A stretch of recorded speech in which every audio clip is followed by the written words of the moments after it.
올해 또 증시를 보면서 키워드는 너무 쏠림이 점점 심해지고 있다. 2차전지부터 시작해서 요즘에는 신규 상장주들 그냥 상장하면요 이게 300%가 무슨 누구 집 이거 이름 아니잖아요. 아이고. 이거 진짜 머니게임 영상 같아요. 예. 그냥 흔히 돈 복사라 그러죠. 걱정되는 건 초보 투자분들은 이게 주식인 줄 알고 맞아요. 이런 것만 또 하실 수도 있어요. 맞아요. 오, 되게 쉽네. 상한가 가네. 그죠. 이게 되게 또 쉽게 생각하면요. 맞아요.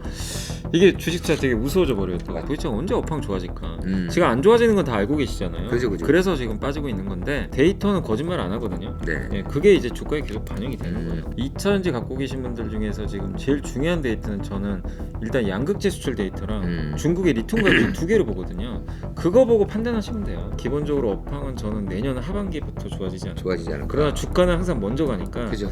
이 역성장 폭이 언제쯤 줄지 매달 한번 항상 수출 데이터 체크해봐라. 보면서 체크하자. 증시 이슈를 다루고는 우리 여미도 시간 오늘도 염승환 이사님 나와 계십니다. 안녕하십니까? 네, 안녕하세요. 아 날씨만큼 우리 증시도 이제 거의 한 해가 다 마무리됐는데 네. 오늘은 좀 최근에 우리나라 주시장에 있는 이슈 한두 가지 짚어보고요. 네. 또 올해 정리도 해보고 내년 한번 전망도 해보는 그런 시간 한번 갖도록 하겠습니다. 이사님 먼저 하나 우리가 짚을 게 바로 이제 엊그저께 그 주식 양도세 기준 네. 완화하는 게 나왔어요. 10억에서 50억. 음. 근데 우리가 이 직전 방송에서 공매도 얘기 다루고 다음은 뭐가 있겠냐 그랬잖아요. 예. 그래서 이사님이 양도세 맞아요. 얘기하면서 예. 이제 양도세 하지 않을까 이 얘기 우리 했었는데 아니나 다를까 여지없이 양도세가 나왔습니다. 네. 구체적으로 이제 10억에서 50억 원으로 이제 조정이 됐는데 네. 뭐 미리 좀 많이들 예측을 해서 그런지 나오고 나서 뭐 또 12월 말 정도에 이게 또 좀 발표가 됐잖아요. 네. 약간 좀 분위기는 식은 것 같긴 해도 이게 또 내년까지 이어지고 한다 그러면은 증시에 영향을 안 주진 않을 네네. 거란 말이죠, 그죠? 그래서 뭐 양도세 12월에 이제 제일 항상 뭐 매년 나오는 이슈니까 네네네. 많은 분들이 또 걱정을 좀 하셨거든요. 사실 네네네. 이게 그대로 되면 연말마다 매물 폭탄이 좀 쏟아질 거. 특히 올해 좀 걱정했던 게 올해 이제 특히 2차 전지를 중심으로 개인 투자분들이 사가지고 좀 많이 올라갔잖아요. 네, 그렇죠. 근데 그 기업들 당연히 연말에 수익 많이 나신 분들은 일단 팔고 넘어가려고 할 거예요. 그죠. 왜냐면 내년에 대주주 되면 뭐 당연히 세금 내야 되니까. 그죠. 그런 이제 그 부분들이 있다 보니까 아마 2차 전지나 일부 로봇주나 이런 쪽에 대한 이제 리스크가 있었는데 네.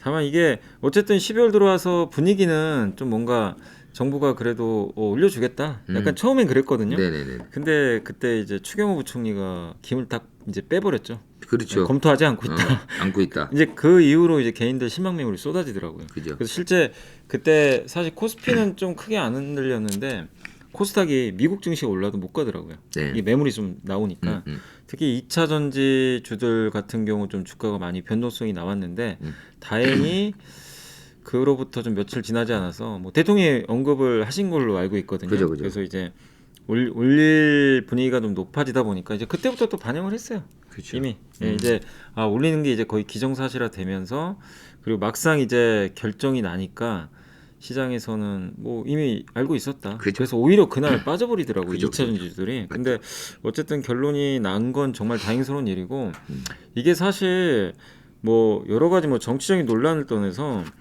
우리 한번 좀 생각해보자면 10억이 대주주가 맞는 건가요? 저도 그래요. 저도 요것만 놓고 예, 본다고 요것만 놓고 한다면 보면 예, 10, 저도 그렇게 생각을 예, 해요. 10억이면 10억이 대주주고 이재용 회장도 대주주인데 그죠. 똑같다는 얘기잖아요. 그죠. 사실은 그러면 같은 세금을 내란 얘기인데 그죠. 그거는 사실 뭐 다른 정치적 이슈를 떠나서라도 저는 좀 이게 맞지 않는다. 그리고 이걸로 인해서 항상 연말에 일반 개인분들 10억이 안 되는 분들도 피해가 커요. 그렇죠. 왜냐면 내가 갖고 있는 멀쩡한 기업들 다 빠져버리거든요. 그쵸. 이거 매년 봤잖아요, 사실. 그쵸. 예, 그래서 이거는 저는 좀 잘못됐다고 분명히 생각을 하고 있고, 그래서 이번에 50억, 뭐 50억도 솔직히 대주주인지 솔직히 모르겠어요. 맞아요. 예, 그렇지만 50억이면 그래도 많이 올라간 이게 거기 때문에. 종목당 예. 또 그렇게 치니까. 그러면은 뭐 매물은 많이 안 나올 것 같아서 네. 일단 다행인데 다만 좀 아쉬웠던 게 너무 늦게 결정이 되니까 그러니까 늦게 진행됐어요. 이걸 안 될 줄 알고 파신 분들도 많아요. 맞죠. 이제 그런 분들은 좀 본의 아니게 또 손해를 본 거죠. 그죠. 그래서 좀 아쉬운 게 좀 정책 결정할 때 빠른 좀 결단 좀 이게 하셔가지고. 보통 10월에서 네. 12월 사이에 이 물량들이 나오거든요. 네, 맞아요. 근데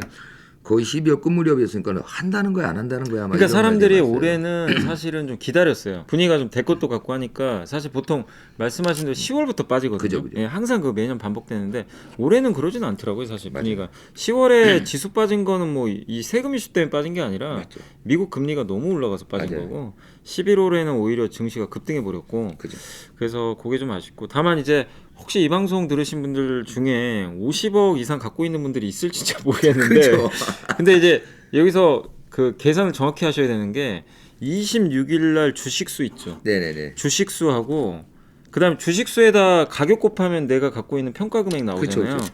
평가 금액은 어떻게 계산하면 26일 갖고 있는 주식수에다가 28일 날 종가를 곱하셔야 돼요. 그러니까 이거 헷갈리시면 안 돼. 26일 종가 곱해 갖고 50억 안 됐으니까 환호하다가 결제 그러니까 환호란 이렇게 표현 좀 그렇지만 나 이제 해냈 이제 나는 어차피 세금 안 낸다 이러시다가 28일 날 주가 올라 가지고 50억 넘을 수도 있어요. 그죠. 그럼 그냥 내셔야 돼요. 네, 그래서 팁입니다. 네, 이거 꼭 헷갈리시면 안 되고 혹시 50억 이상 내가 한 종목에 갖고 계시면 26일 날 기준으로 내가 갖고 있는 주식수에다가 28일 종가를 곱하셔야 돼요. 최근에 또 이제 금리 부분도 이제 미국에서 좀 청신호가 나왔는데 그동안 뭐 이것도 뭐 올린다 내린다 뭐 내년에 뭐 내릴 거다 했는데 또 갑자기 파월 의장 나와서 그러진 않을 걸 뭐 이러고 해가지고 안 좋았잖아요. 네네. 근데 결국은 내년에 이제 금리 인하를 시사를 했는데 이게 이제 몇 차례를 할 것이냐가 이제 관건이란 말이죠. 네. 보통 뭐 한 3차례 예상해도 시장에서는 그 이상을 좀 기대하는 바가 네. 있어서 뭐 그런 것들이 반영되다 보니까 최근에 시장 상황이 뭐 이런 거 저런 거 겹쳐서 괜찮았단 말이에요. 근데 또 뭐 최근에 뉴욕 연은 총재요? 이분이 시기상조 또 얘기를 꺼내서 뭐 아직까지도 좀 내년 금리 인하에 대해서는 불안감이 조금 있지 않냐 이런 게 있거든요. 금리 인하를 이렇게 사실 여기 여는 총재들이 몇 번 나와가지고 되게 매파전 발언을 몇 번 해줬잖아요. 내비시는 거예요, 이분들. 근데 이제 그거죠. 너무 시장이 앞서가니까. 그러니까 자기네들 생각은 많아야 3번 해야 되는데 지금 그죠, 현재로서는 3번인데 지금 6번을 한다고 지금 시장에서 그러니까 브레이크를 한번 거는 차원에서. 네. 그래서 이제 그때 연준장이 좀 세게 얘기를 했잖아요. 그죠. 생각보다 굉장히 그죠. 좀 그죠. 사람이 좀 변해버렸죠 완전히. 근데 그러다 보니까 연준 위원들도 이거 안 되겠다. 그러니까 사실은 연준 위원들도 불만이 있을 수 있어요. 그죠. 좋은 건 자기다 혼자 그죠. 다 해놓을 다 거예요. 뒤처리는 우리 보고 하라 그러고. 그치. 그러니까 파열 의장이 요즘에 나오지도 않잖아요. 그죠. 그러니까 이제 약간 이제 좀 눌러야 되겠다 했는데 시장은 그냥 다 알고 있어요. 3번 이상으로 일단 뭐 6번 안 해도 상관이 없어요. 6번 뭐 안 해도 되고 어쨌든 시장이 평가하기로는 최소 3번은 한다. 네, 그게 중요한 거죠. 그래서 지난 2년간 이어진 0에서 5.5%의 금리 인상 자체가 끝났다는 데 시장은 환호하고 네. 앞으로 최소한 2년 동안 하락 사이클이에요. 인하 사이클. 그럼 시장이 봤을 때는 긴축이 아니잖아요. 어떤 유동성이 네. 이제 생기는 거죠. 그러니까 이제 편한 거죠, 사실은. 근데 그 전에도 이걸 예상을 못한 건 아닌데 공식적으로 연준 의장이 말한 적이 없어요. 금리 인하 하겠다고. 근데 이번엔 본인 입으로 그렇죠, 사실상 그렇죠. 인정을 해버렸거든요. 그러다 보니까 이제 시장은 환호를 굉장히 좀 크게 했고 9월에도 한번 꺾어버렸잖아요, 사실. 그죠. 그때 사실 기대했잖아요, 사람들이. 그죠. 근데 이번엔 진짜로 했기 때문에 그래서 시장은 내년에 뭐 금리 인하를 뭐 몇 번 한다 안 한다 연준 위원이 뭐 무슨 얘기를 해도 그냥 별로 귀담아 듣지는 않고 있고 당분간은 제가 봤을 때는 이제 이런 거죠. 오히려 시장은 지표보고 대응할 것 같아요. 시장이 연준 위원의 말을 듣기보다는 네. 만약에 갑작스러운 지금 뭐 고용이나. 홍해 쪽에 난리가 났잖아요. 네. 뭐 그래서 뭐 혹시라도 운임지수가 폭등하고 아, 유가 올라서 만약에 올라서. 그러면 한번 놀랄 것 같아요. 그런 물가 예측 못한 물가 상승이나 아니면 지표가 너무 안 좋게 나온다는 거야. 고용이 됐든 예. 뭐가 됐든 그래서 뭐 간에. 경착륙 간다. 이러면 시장 스스로 놀래가지고 왜냐면 우리가 생각한 시나리오가 아니고 이렇게 되면 우리가 예상한 경로가 벗어나요. 네, 그럴 때 이제 놀라지 연준 위원이 그냥 뭐 아직 금리 인하 고려 안 하는데요. 이거는 시장에 뭐 그렇게 큰 임팩트를 지금은 그러니까 한마디로 시장은 확실히 연준보다 좀 위에서 지금 놀고 있는. 그죠. 근데 이제 이게 좀 걱정은 되는 게 어느 시점에서 파열 의장이 이것들 봐라 이럴 수 있거든요. 아니 현 미국 금리를 따져볼 때 6차례라고 한다면 거의 전 수준으로 돌아간다는 네, 건데요. 굉장히 그죠? 많이 떨어지는 거죠. 그러면은 그렇게만 해준다면 내년에 뭐 유동성 장세가 분명히 열릴 거는 같지만 근데 너무 또 이제 우리 입장에서 그 윗분들의 노는 거를 어떻게 알겠습니까? 저는 그래서 그냥 우리는- 일단 투자하신 분들은 3번 한다고 생각하시는 그렇죠. 게 좋을 것 같아요. 약간은 그래도 보수적으로 너무 네, 흥분하지 네. 마시고 6번은 좀 앞서간 것 같고 그죠, 그냥 그죠. 3번 정도. 근데 진짜 6번 하면요 그런 생각이 들 수도 있어요. 이거 경기 안 좋아지나 진짜. 그죠. 약간 그럴 수도 그죠, 그죠. 있거든요. 그래서 점진적으로 인하하는 게 분명히 좋긴 좋아요. 그래서 음. 분명한 방향성은 금리 인하 기조는 앞으로 2년 동안 이어지는데 그 속도는 우리가 생각보다 좀 느릴 수는 있다. 네. 네, 이렇게 좀 보는 게 좀 맞지 않을까 싶습니다. 네. 어찌됐건 올해 초까지만 해도 우리가 올 장을 굉장히 좀 낙관적으로 봤어요. 네. 그죠? 뭐 상고하고로도 봤고 여러 가지 측면에서 봤는데 하반기에 약간 좀 많이 좀 주춤한 면이 네, 있긴 없지 않아 있었죠. 있었어요. 금리 부분도 있었고 여러 가지 이유로.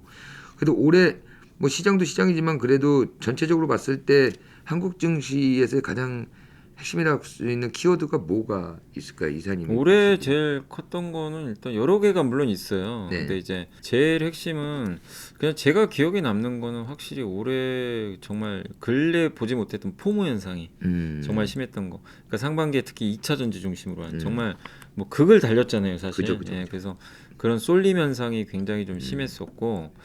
그래서 2차 전지가 새로운 또 주도주가 되면서 개인 투자분들의 희노애락이 좀 있었죠. 사실 그쵸. 뭐 좋은 부분도 있었고 안 그쵸. 좋았던 부분도 있는데 그게 우리나라 증시의 올해 좀 가장 저는 좀 큰 특징이었고 그 다음에 또 한 가지가 그 결국 이 라드겐 사태를 중심으로 해서 좀 주가 조장 조장. 리스크가 예. 사실 이런 게 좀 많이 근전될 줄 알았는데 그렇죠. 여전히 그게 우리가 모르는 사이에 그렇죠, 그렇죠. 정말 그게 몇 년 동안 진행되고 그죠? 있었다는 진행되고 게 있었던 거고. 정말 또 충격적인 사건이죠. 그죠. 예, 그래서 그런 일들이 우리가 모르는 사이에 좀 펼쳐지면서 많은 분들이 또 충격을 받았고 그것 때문에 또 증시도 많이 휘청했거든요. 그렇죠, 사실. 그렇죠. 그래서 그런 이슈들이 또 떠올랐고 그 다음에 결국 그 올해 또 증시를 보면서 키워드는 확실히 그건 맞는 것 같아요. 모두가 예측한 거랑 잘 안 맞아요.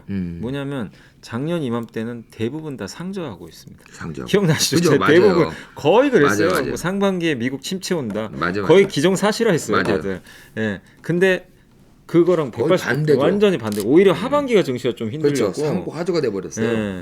그래서 상반기가 훨씬 뜨거웠죠, 사실은. 예. 그래서 시장은 역시나 그 모두가 예측하는 거랑 항상 좀 달리 움직이는 게 그게 좀 희한하긴 해요.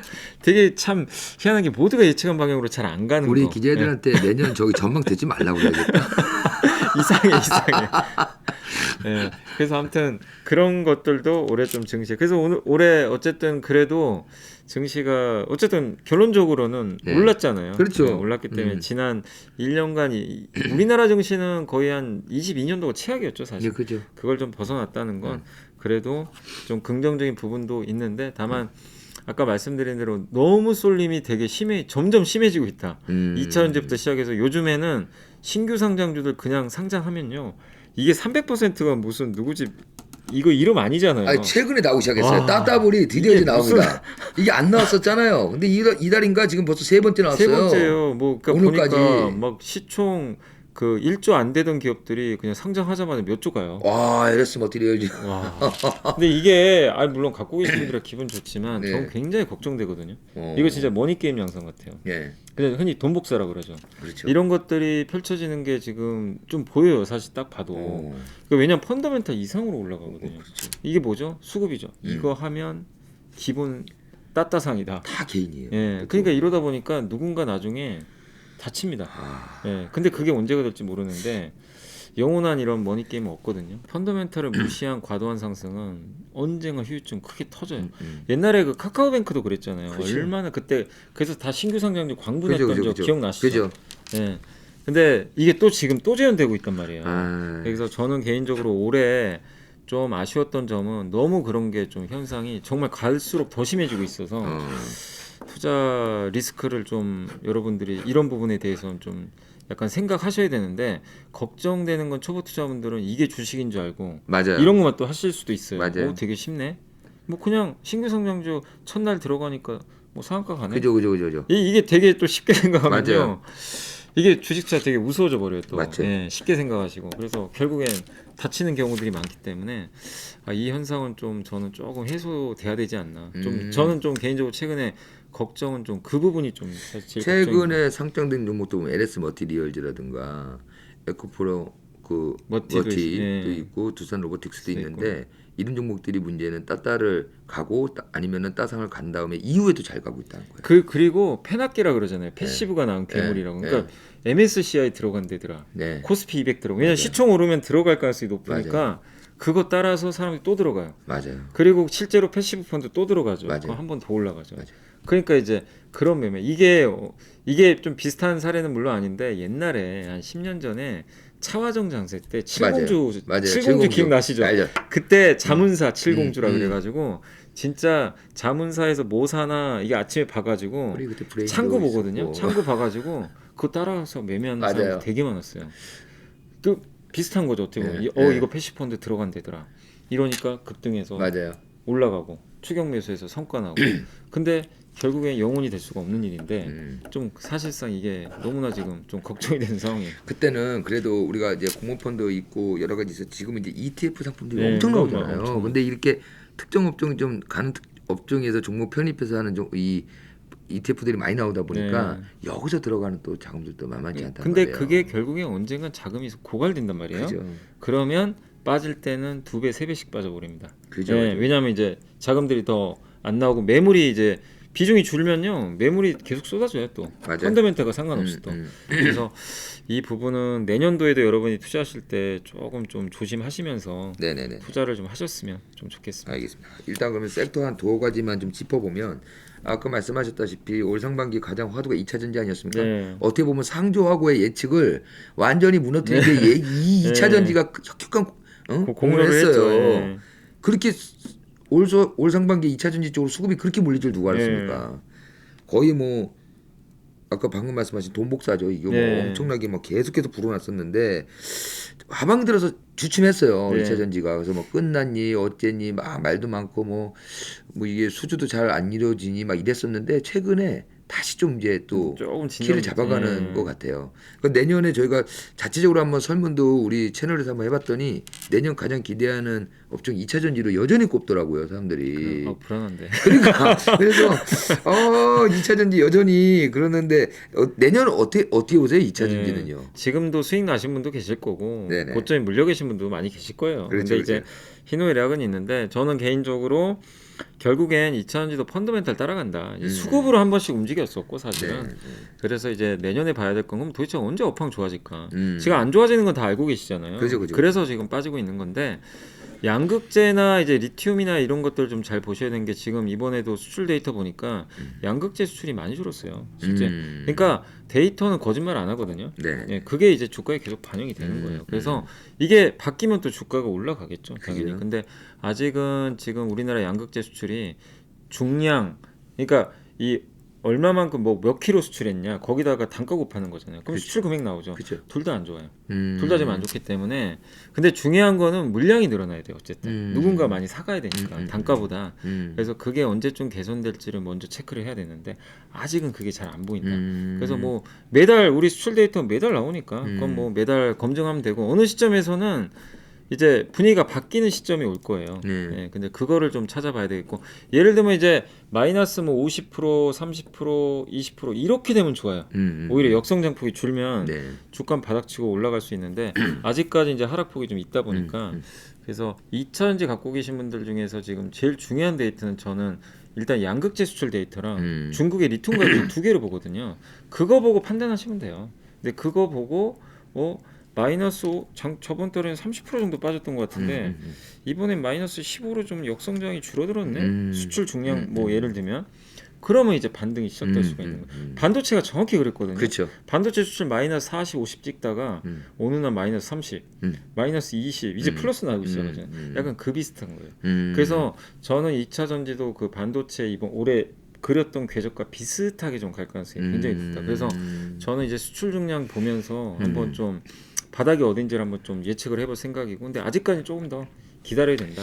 그리고 또 한 가지가 이렇게 된 가장 큰 배경이 뭐냐면 중국의 배터리가 너무 많아요. 뭐 아마 이제 기자님도 취재해 보셔서 아시겠지만 중국은 배터리 공급량이 지금 말도 못한다고 하더라고요. 그죠. 100개를 지금 만들면 30개 일단 기본 창고에 쌓아놓는데 너무 많이 너무 이제 많으니까. 재고가 많이 쌓이는데 그러니까 이제 이번에 경제공작회의에서 중국이 뭐라고 했죠? 두 개를 딱 집었어요. 내년에 공급 개혁하겠다. 공급 줄여야 되겠다. 돼지고기랑 배터리 딱 2개 찍었습니다. 그만큼 공급이 많다는 얘기예요.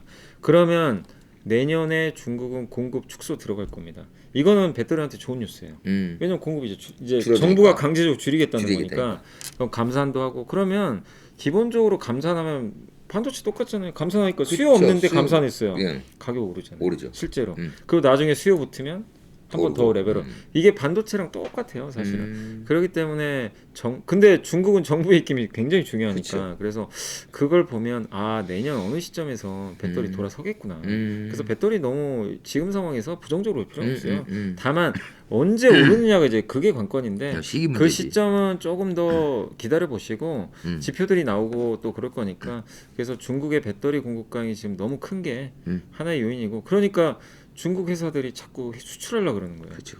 자기네 나라에서 팔 게 없으니까. 그래서 유럽 가고 미국 못 가니까 유럽 가는 거예요. 네. 그래서 유럽에서 우리나라 점유율 많이 떨어지고 있거든요. 그죠, 실제. 그죠. 그래서 CATL이 지금 LG엔소 거의 다 따라잡았더라고요. 유럽에서 제가 깜짝 놀랐거든요. 원래 격차가 컸어요. 그렇죠. 거의 다 따라잡았어요. 왜냐하면 유럽은 중국 별로 규제 안 하니까. 미국은 못 들어가고. 네, 그렇죠. 네, 그래서 지금 CATL도 지금 공급 강행 때문에 계속 그쪽으로 가는데 결국 중국의 공급 강이 해소되면 CATL도 그렇게 공격적으로 할 이유는 없어지니까 좀 우리나라도 좀 숨통이 튀겠죠. 어차피 우리나라는 미국은 보장돼 있고. 그죠. 네, 그래서 기본적으로 업황은 저는 내년 하반기부터 좋아지지 않을까. 좋아지지 않을까. 그러나 주가는 항상 먼저 가니까 그죠. 이 역성장 폭이 언제쯤 줄지 매달 한번 항상 수출 체크해봐라. 데이터 보면서 체크하자. 그게 저는 정답이다. 네, 그걸 보고 바닥을 한번 좀 잡을 수 있지 않을까. 그래서 그게 그렇게 멀진 않은 것 같아요. 그래서 저는 이제 주가의 좀 바닥은 거의 좀 나온 것 같고 당분간 한 몇 달 정도 박스권 그리다가 어느 정도 이제 모멘텀이 뭐 그런 데이터들이나 나오면 그때부터 좀 한번 우상향하지 않을까. 그러니까 이게 네. 데이터를 충실히 봐와야 되는데 우리가 보면은 반도체는 이제 이제 역사가 길잖아요. 네. 그러다 보니까 쌓이는 데이터도 많고 우리가 이걸 좀 예측할 수 있는 것들이 많이 있는데 2차 전지는 이렇게 좀 폭등을 하고 한 게 불과 한 1, 2년 새라서 네, 맞아요. 지금 이사님 말씀대로 한번 반도체하고 비슷한 궤를 그린다고 한다면은 네. 한번 그런 사이클을 참고를 해서 네. 대입을 해보면 어느 정도 좀 네. 답이 아니, 나올 수 왜냐하면 있다. 반도체랑 배터리랑 기본적으로 비즈니스가 비슷해요. 거의 제조업이잖아요. 그렇죠. 그리고 B2B입니다. 그죠. 이게 반도체를 여러분이 반도체 사세요? 아니잖아요. 그렇죠. 어디 마트 가서 기업들이 사시는 게 아니죠. 여러분 배터리 사실 거예요? 자동차 사잖아요. 그러니까 나 비슷해요. 전기차 배터리 본 적도 없는데 나는. 그러니까 거기 안에 배터리 소비자가 사는 게 아니에요. 그죠. 그러니까 소비자가 사는 제품이면 달라요, 사이클이.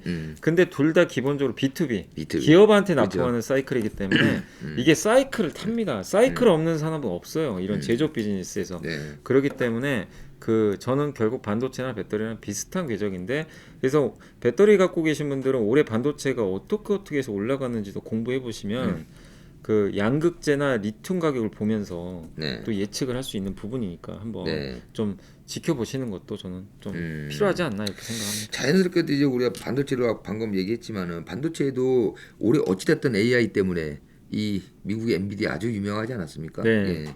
이 AI 반도체 때문에 굉장히 그래도 시장이 나쁘진 않았어요. 네. 종목들이. 근데 최근에 보니까는 그 삼성전자 하이닉스 많이 올라왔더라고요. 네, 주가가. 요새 분위기 좋죠. 그래서 그 주주분들 요즘 행복하세요. 네. 요즘. 이게 삼성전자 개인 투자분들 네. 물론 뭐 아직도 9만 전자 있는 네. 분들도 많지만 평균 단가 예전에 낸 걸 보니까 72,000원 정도 된대요. 음. 이게 뭐 내려오기도 했었잖아요 한번. 이거 보유하고 계신 네, 분들이. 물타기도 하고 막 이러다 보니까 그냥 아이고야. 평균적으로 그럼 아직도 그렇게 많이 적인 아니시네. 72,000원이니까 그래도 어쨌든 이제 회복은 좀 되다 플러스 보니까. 난 게 어디냐. 그리고 지금. 이게 올라가면 또 희망이 생기잖아요. 그죠. 이젠 8만 전자, 9만 전자 가는 거 아니야? 기대감 생기니까 같은 72,000원이어도 8만 원 갔다 72,000원 온 거랑 네, 그죠. 72,000원에서 6,000원 가는 거랑 분위기가 완전 다르거든요. 6월 대비를 해보면 SK 하이닉스는요 지금 다 올랐어요. 어마어마하게 올랐어요. 그래서 지금 분명히 AI를 중심으로 해서 반도체는 좋은데 이게 반도체가 어쨌든 이제 요즘에 좋긴 한데 그럼 언제 이것도 역시 사이클이니까 그죠. 언제 사이클이 끝날까 이 그죠. 고민이에요 항상. 근데 지금 데이터들 보면 마이크론이 뭐라고 했냐면 이번에 실적 발표하면서 내년에 공급 크게 안 늘리겠다고 해버렸어요. 이 얘기 뭐냐면 사이클이 더 연장돼요. 그러니까 좋은데 공급을 늘리잖아요. 당연히 공급 강이 나중에 와요. 그죠, 그죠. 근데 여기 CEO가 일단 지금 이번에 확실히 자기가 이제 반도체 회사들이 지금 주도권을 확 잡고 있어요. 왜냐하면 그 반도체를 필요로 하는데 뭐 스마트폰 회사들도 있고 여러 뭐 엔비디아하고 있고 한데 어쨌든 지금 이들은 반도체가 필요해요. 왜 재고가 없어요. 그죠. 그래서 받아야 되는데 지금 딱 보니까 반도체 가격이 내려갈 기미가 안 보여요. 급해요. 이 사고 싶은 사람들은. 오늘 안 사면 내일은 더 비싸질 것 같고. 근데 마이크로는 알죠. 그 심리를 정확히 읽고 있어요. 주도권을 잡고 예, 있으니. 그래서 일부러 추라도 늦춰요. 그럼 더 올라가요. 그죠. 그럼 이들이 긴급 주문 내버립니다. 그럼 비싸게 또 사야 돼요. 그죠. 근데 그렇게 지금 패를 쥐고 있어요. 이게 1년 전하고 완전히 뒤바뀌었어요. 전제가 그렇죠. 바뀌었어요. 아, 그러니까 역전했어요. 이제 좀 잡았는데. 네. 근데 이거를 누려야 될 그냥 거 또 아닙니까? 놓친다 그러진 않아요. 그렇죠. 그래서 했던 얘기는 25년도가 가장 좋을 것 같다. 음. 그 얘기를 했기 때문에 주도권을 잡고 내년까지는 가고 여기에 AI 사이클이 붙어버렸잖아요. 그죠. 전통 사이클에다.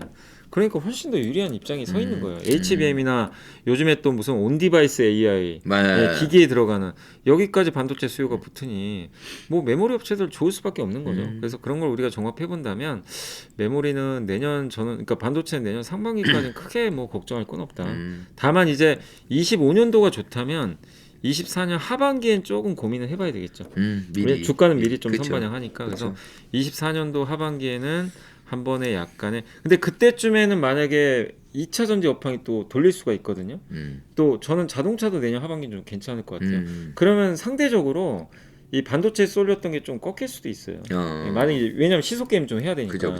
그래서 내년 하반기가 한번 반도체는 좀 변곡점이 될 것 같아요. 아니 지금 기아나 이런 것도 봐도 많이 올랐어요. 예, 많이 올랐어요. 많이 올랐어요. 벌써 또 9만 원 중반까지 네, 왔으니까. 많이 올랐어요 지금.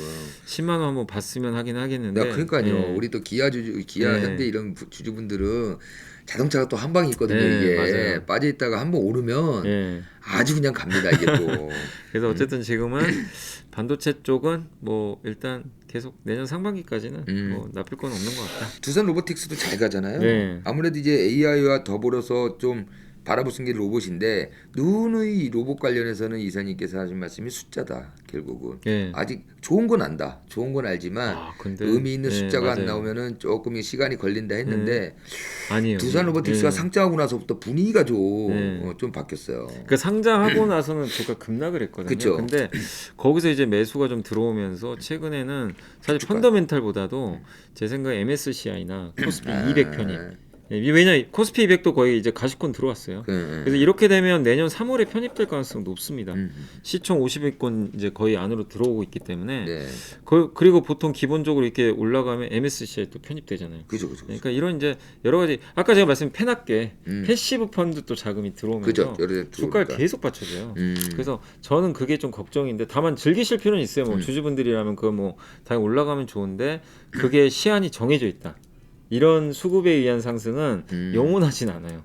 그래서 그 빠져나오길 잘 빠져나오셔야 돼요. 아마 주주분들도 공감하실 거예요. 그 두산 로보틱스는 아직은 적자 기업이에요.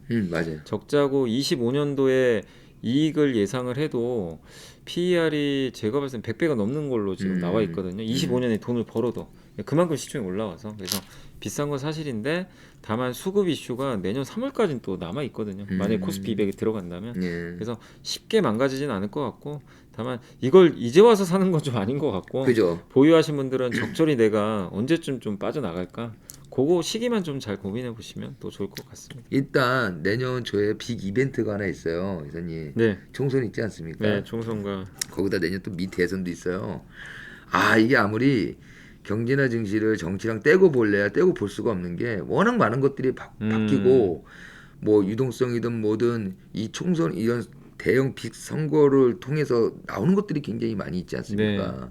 근데 그걸 영향을 안 받을 수가 없거든요. 이게 지금 내년에 그런 것들이 많이 있는데 아무래도 정치 테마주를 떠나서 증시에도 좀 어느 정도는 또 좀 예측 불가능한 것들이 좀 있겠죠. 걱정은 돼요, 솔직히 인물테마의 그 주가가 나중에 어떻게 됐는지는 그렇죠. 우린 다 결론을 아이, 알고 그럼요. 있거든요. 예, 어마어마한 상처를 남기게 되거든요. 그래서 각별히 조심하시면 좋겠고, 근데 어쨌든 뭐 인물테마는 제가 잘 모르겠고 주의하시라고만 말씀드리고 싶고, 네. 다만 이제 미국은 대선이고 우리는 총선인데 지금 이제 그 야당이죠. 네. 야당이 다수당인데 지금 일단 여론조사는 여전히 민주당이 유리하더라고요. 여론조사를 봤을 때는 그쵸. 지금 국민의힘이 좀 밀리는 걸로 나오는데 뭐 물론 이제 더 두고 봐야 되겠지만 만약에 그 민주당이 지금처럼 우위로 만약에 또 이 계속해서 이 지금 이제 총선에서 의석수가 높다면 결국엔 보통 이런 부분들이 또 대선까지 연결될 수도 있잖아요. 그죠. 그러면은 약간 이번 정책에서 혜택받았던 산업들은 약간 흔들릴 수도 있어요.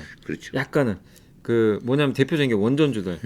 왜냐면 이제 민주당하고 국민의힘은 좀 이게 원전은 완전히 시각이 다르잖아요. 그죠. 한쪽은 탈원전, 그렇죠. 한쪽은 친원전. 그렇죠. 그래서 원전주들이 윤석열 대통령 되고 나서 되게 분위기 좋았거든요. 네네네. 근데 만약에 민주당이 또 만약에 혹시라도 압승을 하게 된다면 그렇죠. 그러면 이제 여기 수혜받던 업종들은 약간 사람들의 생각이 그죠. 이게 아닌가? 이럴 수도 또 있거든요. 맞아요. 그래서 약간의 그건 뭐 제가 어떻게 될지는 저도 맞아요. 예측은 어렵지만 반대로 또 신재생 에너지가 또 갈 수도 있는 가장 부분이 있고요. 그 민주당이 그때 예전에 문재인 대통령이 추진하셨던 게 수소. 수소. 그 수소주가 또 부활할 수도 맞아요. 있고. 그러니까 이거는 하나의 그냥 이제 상상이에요. 상상인데. 그렇죠. 예, 네. 상상인데 지금 정권에서 제일 수혜받은 거랑 기존 정권에서 수혜받은 게 딱 극명하게 저는 원전 수소로 그죠. 보거든요. 맞아요. 대립돼 있는데 이게 또 약간은 바뀔 수도 있다는 거죠. 맞아요. 물론 뭐 행정부는 당연히 음. 국민의 힘이니까 뭐 그 파급 효과 대통령 선거만큼은 아니더라도 약간의 그런 분위기는 또 나올 수 있다는 건 한번 염두에 두시고 근데 미국 대선이 더 중요하긴 하죠 사실은. 그렇죠. 우리나라 이제 지금. 이 기업들에 영향을 주는 거는 사실은 아우 거기 지금 난리예요. 네, 왜냐하면 여기가 바로 배터리의 운명을 결정짓는 한 분이 계시거든요. 배터리의 운명도 결정짓지만은 그분이 또 거론되시니까. 아이고, 예, 참. 그래서 다시 꺼진 불도 다시 봐야 된다고 네. 우리 전에 거 다시 좀 뭐 대북 지는 거 다시 뒤집어야 되는 거 아니냐 지금. 아니 대북주 또 움직일 수도 있어요. 실제 그러니까요. 만약에 그렇게 되면 아니, 근데 만약에 트럼프 인기가 올라간다. 이번에는 일낸다 이런 얘기도 있어가지고 지금. 그러니까 이게 어떻게 몰라요, 될지 지금. 모르겠어요. 그래서 어쨌든 일단 만약에 트럼프의 당선 확률이 혹시 높아지면 네. 친환경주들은 알아서 빠질 겁니다. 음. 어쩔 수 없어요 이거는. 아니 그분 정책이 그러니까. 그렇죠. 거기서 배터리도 안 좋아요. 그죠. 예, 대신에 구경제, 구경제 산업들은 또 좋을 수밖에 없어요. 사실 오히려 내연기관차는 또 좋을 수도 있어요. 전기차 많이 안 파는 그죠, 회사들은. 예, 그래서 거기다 아까 말씀하신 이제 대북주도 이슈가 또 될 수도 있고. 그래서 저는 내년 3분기가 그래서 증시가 좀 안 좋을 것 같아요. 그 혼란 때문에. 맞아요. 이게 왜냐하면 11월이니까 4분기에 선거는 하는데 3분기에 대충 이제 윤곽들이 좀 나오잖아요. 그죠. 그럼 그때마다 증시가 막 피곤할 겁니다. 피곤하죠. 여기 바이든 이기면 바이든 쪽으로 좀 갔다가 또 트럼프가 우세하네. 왜냐면 두 분이 지금 약간 지지율 격차가 크지가 않아요. 맞아요. 예, 박빙이니까. 그래서 내년에 어쨌든 대선 후보 확정되고 나서 3분기에는 그죠. 좀 변동성 좀 커지지 않을까. 때 예. 뭐 보통 미국의 대선전에 이렇게 보면은 재임 기간 놓고 보면은 현 집권당이 조금 더 좀 격차가 큰 격차로 좀 앞서야 되는데 네. 그게 얼마 안 나다 보니까 좀 사람들이 네, 맞아요. 지금 어떻게 될지 몰라 하는 그런 상황이거든요. 네. 그래서 하여튼간 중요한 거는 이런 선거를 앞두고 인물 테마주는 절대 가급적 절대 쳐다보지 하시면 안 마셔라. 항상 이럴 때마다 나오는 거 있지 않습니까? 안내불이. 올해 이번에 어떻게 될지 모르겠지만 네. 하여튼 이런 거는 가급적 정말 단타라도 정말 안 했으면 좋겠어요. 네, 하지 마세요. 이거는 그 정말. 여기에 또 맞들이면 다른 게 안 보입니다. 이게 왜냐면 나오지를 못해요. 네, 여기서 헤어나지 못해요. 이게 아니 어떤 펀더멘털을 보고 왜 투자를 하라고 하냐면은 일단 조금 물릴 수는 있죠. 네. 들어갔다가 근데 나올 수 있는 기회들이 있지 않습니까? 그죠. 실적 좋은 기업은 또 그죠. 올라가니까. 예. 근데 이런 테마 종목은 들어갔다가 한번 물리면 크게 물렸다가 나올 수가 없어요. 영원히 회복 안 되는 경우도 있어요. 다음 뭐 네. 총선이나 대선 때 그분이 다시 나와주던가 네. 해야지. 안 그러면 옛날에 그래서 제가 그 아직도 기억나는 게 반기문 총재 기억나시죠? 아우. 그 테마주 기억나세요? 예. 이름이 뭐였죠? 근데 이름 기억 안 나는데 그 이제 안 한다고 해가지고 점한가 가고 나서 예. 어마어마한 주가 하락이 나왔습니다. 그 되게 조심해야 돼요 이게. 네. 언제 바뀔지 몰라요 이게. 그러니까는 이번에는 정말 다시 한번 말씀드리지만 조심하셔라 이렇게 말씀드리고 네네. 싶고 그 다음에 잠깐 미국 쪽으로 한번 보면은 그 매그니피센트 세븐이라고 하죠. 네네네. M7 네. 그래서 뭐 애플, 마이크로소프트, 뭐 알파벳, 아마존 등등 뭐 그런 종목들인데 얘네가 최근에 어마어마하게 올랐어요. 네네. 이 보면은 특히 기술주 같은 경우에는 우리가 지금 금리도 아마 좀 영향을 받을 것 같고요. 그죠? 테크주 같은 거. 근데 이 뭐 여기도 엔비디아 이런 다 반도체 여전히 들어가 있고 테슬라 여전히 들어가 있는데 이 좀 많이 올랐다고 볼 수 있을까요? 아니면 더 가능성이 있을까요? 저 이제 매그니피센트 세븐은 분명한 이제 이유가 있거든요. 이렇게 네네. 올라간 이유는 AI죠, 사실. 네. AI로 인해서 주가 이렇게 좀 올라갔다고 좀 보고 있고, 그러면 이게 AI가 이제 끝난 건가? 이제 시작이잖아요. 사실 어떻게 보면 그렇죠. 이제 우리 앞에 들어왔고 사실 저도 요즘에 저는 좀 그거 결제해놨거든요. 그 챗 GPT 4.0 쓰려고 월 그 $20더라고요. 그러니까 네. 우리나라 돈으로 한 3만 원 가까이 내면 되는데 제가 원하는 데이터들을 어쨌든 비교적 정확하게 예전보다 해주고 그 다음에 이제 강연회 자료 만들 때 이게 예전에 제가 사진이나 이런 거 일일이 다 찾았거든요. 네네네. 여기에 맞는 그림을 넣어줘야 되니까. 근데 그냥 제가 텍스트로 딱 치면 딱 나와요. 바로 해줘요. 그러니까 예를 들면 제가 이제 저도 이제 뭐 저희 유튜브에서도 강의를 하는 게 이제 반도체 강의를 많이 했는데 최근에도 이제 PCB 자료 하나 만들 거 있어가지고 PCB 있잖아요. 네네네. 예전에 그냥 PCB를 네이버 검색해가지고 찾아요. 음. 네, 이렇게 해가지고 좀 맞는 뭐 그런 사진 있나. 근데 챗GPT 거기다 이제 딱 바로 야 PCB 좀 그려봐라. 정확하게 그냥 그대로 몇 초 만에 뚝딱. 그러니까 뭐냐면 뭐가 좋냐면 그 그림을 내가 바로 받을 수 있어요. 내가 안 찾아도 되잖아요. 저는 그 AI 생성의 AI가 그런 역할을 지금 하고 있거든요. 이들을 만든 게 누구죠? 바로 매그니피스. 매그니피스. 예. 예. 근데 이게 이제 시작이잖아요. 그리고 이제 앞으로 뭐 기자분들도 그렇고 여기 뭐 PD분들도 그렇고 AI를 만약에 생성의 AI를 내 업무에 접목을 시키면 네. 굉장히 저는 편리해질 것 같거든요. 네, 그렇죠. 근데 이게 이제 시작이기 때문에 이들이 주가 많이 오른 건 저도 인정을 해요. 그래서 고밸류 맞습니다. 맞지만 그거는 이제 밸류 문제고 네. 이들의 산업의 성장의 기울기는 끝난 게 아직 아니거든요. 그래서 내년도에도 저는 괜찮을 것 같아요. 근데 다만 올해만큼의 주가 상승은 안 나오겠죠. 안 나오겠죠. 네, 많이 그럼 올랐으니까. 이렇게까지는 그래도 이 상승 기조가 쉽게 꺾이지는 않는다. 근데 이들이 무너지면 장도 끝나는 거예요. 그냥 장도 왜냐면 전 세계 주도주거든요. 맞아요. 이들이 끝나면 우리라고 좋을 건 없어요, 사실. 그래서 상승률 자체는 올해보다 둔화돼도 이들의 상승 기조 자체는 저는 AI가 뭐 둔화되지 않는 이상 계속 갈 것 같다 이렇게 좀 보고 있습니다. 일단은 이 항상 그 한 시대를 보면은 키를 주고 있는 기업들이 있는데 네. 지금은 이제 매그니피센트 7, 그러니까 M7 이 네. 기업들이 확실히 잡고 있다. 예전에는 보면 여기에 그 뭐죠? 저기 우리 그 물건 파는 거 저기 아마존? 아마존 같은 것도 여기 있네요. 있어요, 아마존도 있네. 아마존도 아마존도 있네. 근데 이들이 다 하는 사업은 다 다르잖아요. 네네네. 테슬라도 어떻게 보면 자동차 회사인데 공통점은 다 AI를. AI라니까. 예. 그게 이제 애플도 사실은 애플은 AI 하나 이런 분들도 있죠. 애플도 실제 있거든요. 네네. AI 있기 때문에 그래서 모두 다 지금 공통된 키워드는 다 AI에 지금 집중되고 있는 게 특징인 것 같아요. 뭐 최첨단 기술 기업은 전부 다 또 미국에 있지 않습니까? 네, 맞아요. 그러다 보니까는 그 중에서 대표하는 기업들이니까 한번 이런 것들도 관심 한번 가져볼 필요가 있겠다 싶고 내년 증시는 또 좀 어떻게 움직일 것이냐. 항상 이게 또 맞던 틀리던 예측은 한번 해보고 가야 되지 않습니까? 네. 그렇죠? 제가 한번 기사를 읽어보니까 최근에 그 대신증권 거기서 3천을 보더라고요. 3천 3천까지 나왔어요. 일단 최근에 하단이 얼마인가요? 하단이 2,500이었나 아마 그럴 거예요. 그러니까 아 그래요?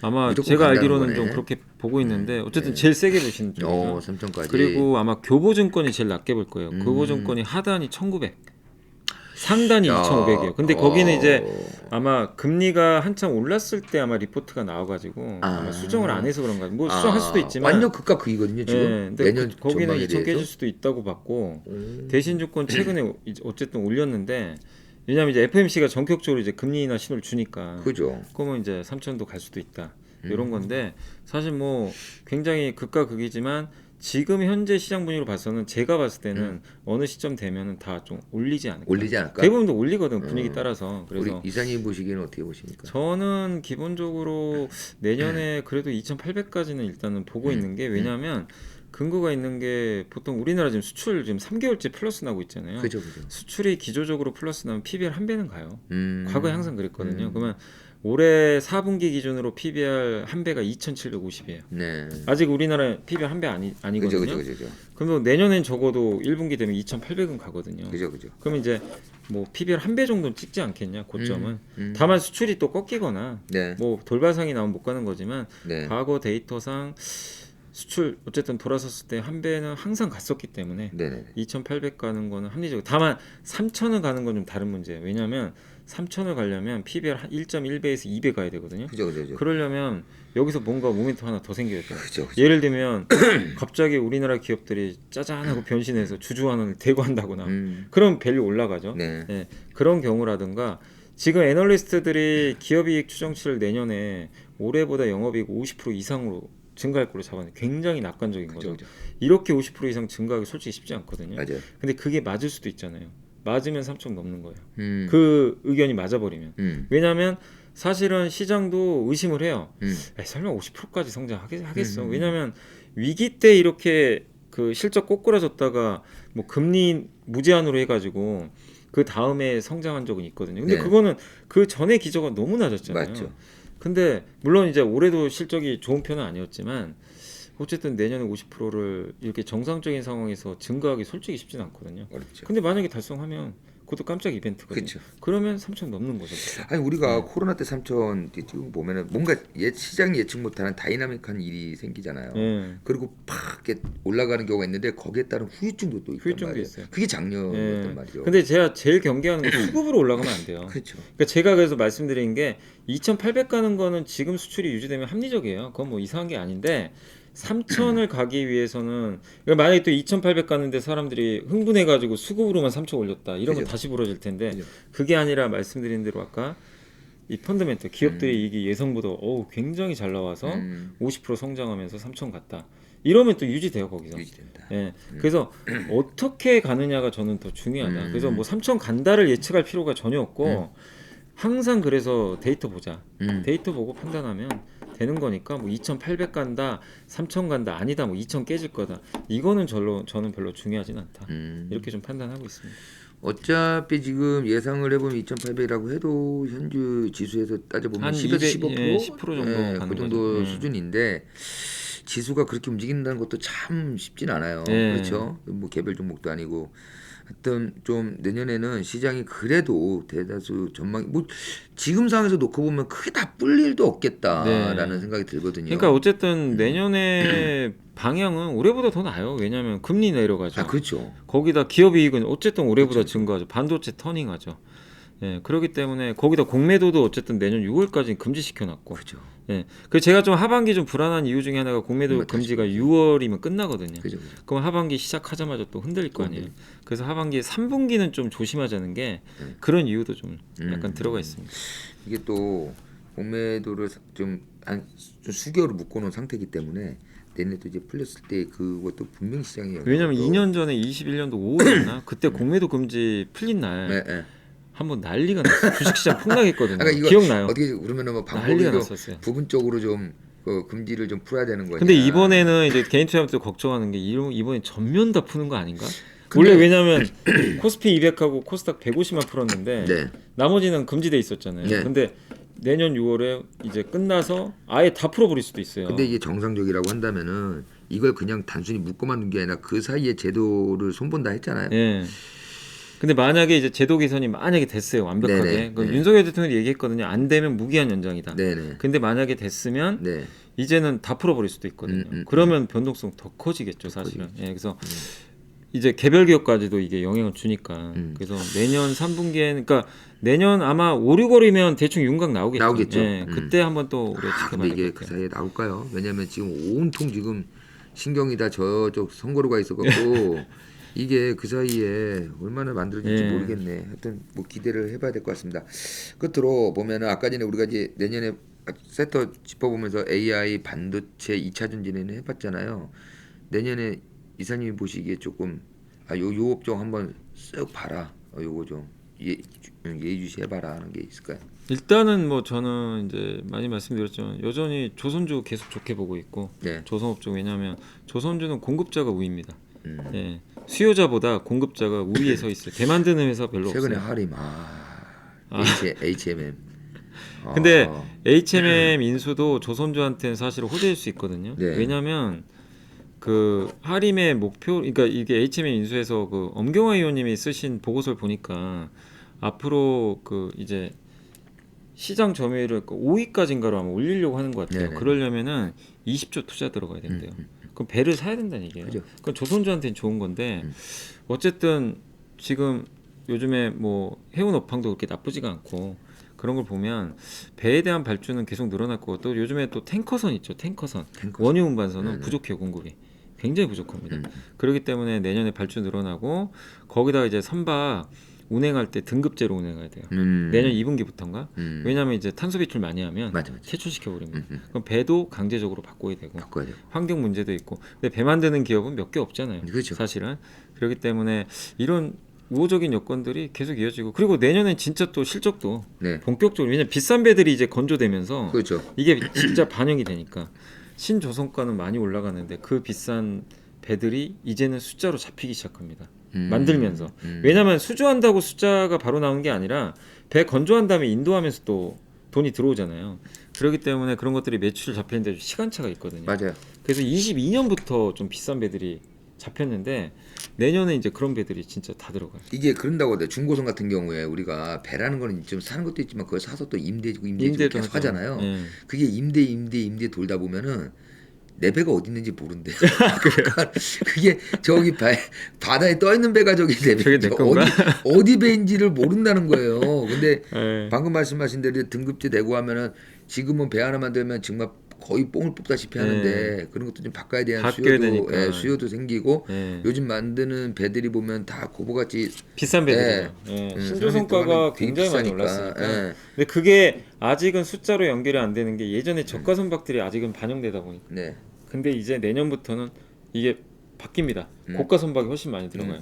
그래서 내년에는 수주도 괜찮지만 숫자까지 나오는 실적까지 좋아지는 그런 흐름이라 좀 기대가 되는 좀 저는 굉장히 조선. 좀 긍정적으로 보는 업종 중에 또 하나고 그 다음에 또 바이오도 괜찮을 것 같아요. 바이오. 바이오. 정말 힘들었는데 바이오. 바이오는 종목 선정이 너무 어렵긴 한데 어려워요. 그래도 바이오 기업들 특히 비만 치료제라는 새로운 또 제품이 나왔고 예. 우리나라는 절대적으로 잘하는 게 그 위탁 생산 CDMO라 그러죠. 삼성바이오 같은 예. 이 회사들의 내년도 주가 흐름은 좀 괜찮을 것 같아요. 왜냐하면 신약들은 계속 나오니까 맞아요. 위탁 생산도 많이 하니까 그래서 저는 바이오 쪽에서 특히 큰 기업들 있잖아요. 네. 덩치 큰 기업들 그리고 항상 그 이렇게 시가총액 경쟁하는 거 아시죠? 시총 경쟁이 뭐냐면 1등 삼성전자랑 경쟁하는 회사는 없고요. 당연히 거길 넘볼 수는 없어요. 누구도. 그래서 우리나라는 2등 싸움인 거 아시죠? 그죠. 예, 2등이 누구냐? 그래서 2등이 이제 하이닉스로 바뀌었잖아요. 바뀌었죠. 그래서 반도체 시대가 실제로 온 거고 그러면 3등 경쟁이 또 펼쳐집니다. 3등이 일단 이제 LG엔솔이 좀 내려왔지만 네네네. 여기에 그 밑에 누가 있냐면 그 삼성바이오, 포스코홀딩스, 현대차, 그다음에 또 셀트리온도 있어요. 그죠. 네이버 이들이 이제 3위부터 격돌을 펼칩니다. 누가 될지 몰라요. 근데 여기서 3위로 누가 올라설 거냐도 좀 흥미로운데 저는 개인적으로 삼성바이오랑 이제 셀트리온하고 셀트리온 헬스케어 합쳐지잖아요. 네. 그럼 일단 덩치가 좀 커지거든요. 그죠. 이들이 또 한 자리 좀 차지할 가능성이 좀 높다고 근데 봐요. 삼바가 실적이 이번에 분기 1조 달성했거든요. 네. 그러니까는 실적이 엄청 좋아졌어요. 그래서 저는 약간 그 내년에 은근히 좀 다크호스로 많이 지금 헬스케어 빠져 있는 쪽. 상태이기도 하고 안 갔어요. 셀트리온 예, 같은 경우에는 굉장히 좀 눌려 있어요. 대형 바이오 쪽도 한번 반격 나와서 시총 네. 3위 자리 한번 탈환하려고. 그러니까 삼바가 3위라는 게 아니라 좀 합쳐가지고. 그죠, 합쳐가지고. 예, 하나의 좀 덩어리로 큰 회사들 몇 개가. 그래서 한번 좀 반격 한번 하지 않을까. 왜냐하면 시총 3위권에 있는 기업들이 지금 2차 전지랑 네. 제가 아까 말씀드린 바이오랑 네. 그 다음에 자동차거든요. 자동차. 예, 이 세 개 중에 모멘텀은 일단 제가 봐서 바이오가 제일 나은 것 같아요. 일단 현재 모멘텀. 아. 왜냐면 자동차하고 2차 전지 모멘텀이 좀 내년 하반기예요. 음. 조금 뒤로 있기 때문에 그래서 자동차랑 2차 전지는 그래서 약간 바이오가 한번 좀 그 자리를 또 꿰차려고 한번 도전하지 않을까. 그러니까 그것도 한번 좀 흥미로운데 바이오는 내가 좀 투자하기 어려우면 ETF도 많으니까 네. 바이오 ETF도 괜찮지 않을까. 올해는 시장이 좀 부침도 많았고요. 예. 상반기부터 초반부터 막 혼란스럽게 하다가도 결국은 마지막에 보면은 비슷한 시기로 이제 끝났다. 그 격변의 시대를 지나서 이렇게 끝나가고 이제 다음 주에 이제 납회일이 28일로 이제 돼 있는데 그럼 또 이제 한 해는 이제 주식 농사는 이제 끝난 거고요. 끝났죠. 예.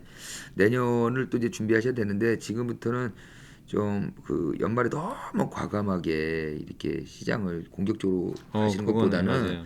한번 내년을 좀 준비하시는 뭐 이런 전략을 가져보시는 것도 좋다. 이맘때쯤 책도 좀 많이 읽으시고 그 책 나오시잖아요. 네, 언제 나옵니까? 1월 초에 나옵니다. 1월 초에 한번 저희가 모시고 그때 이제 염사님 책을 또 책으로 한번, 또 한번 예, 소개를 한번 해보는 그런 시간을 갖도록 하고요. 김성호 여기 부장님이 추천사 써주시기로 하셨어요. 예, 그래가지고 정말 잘 써주려고 지금 아유, 많은 그냥 고민을 하고 있습니다. 간단히 써주세요. 많은 고민하고 있어요 지금. 저도 좀 앞에 읽어봤는데 아유 내용 너무 좋습니다. 너무 좋아요. 한번 기대해 보셔도 좋을 것 같습니다. 네. 예, 이사님 오늘 말씀 고맙고요. 날씨도 추운데 감기 조심하시기 네네네. 바랍니다. 예, 오늘 말씀 고맙습니다. 네, 감사합니다. 예.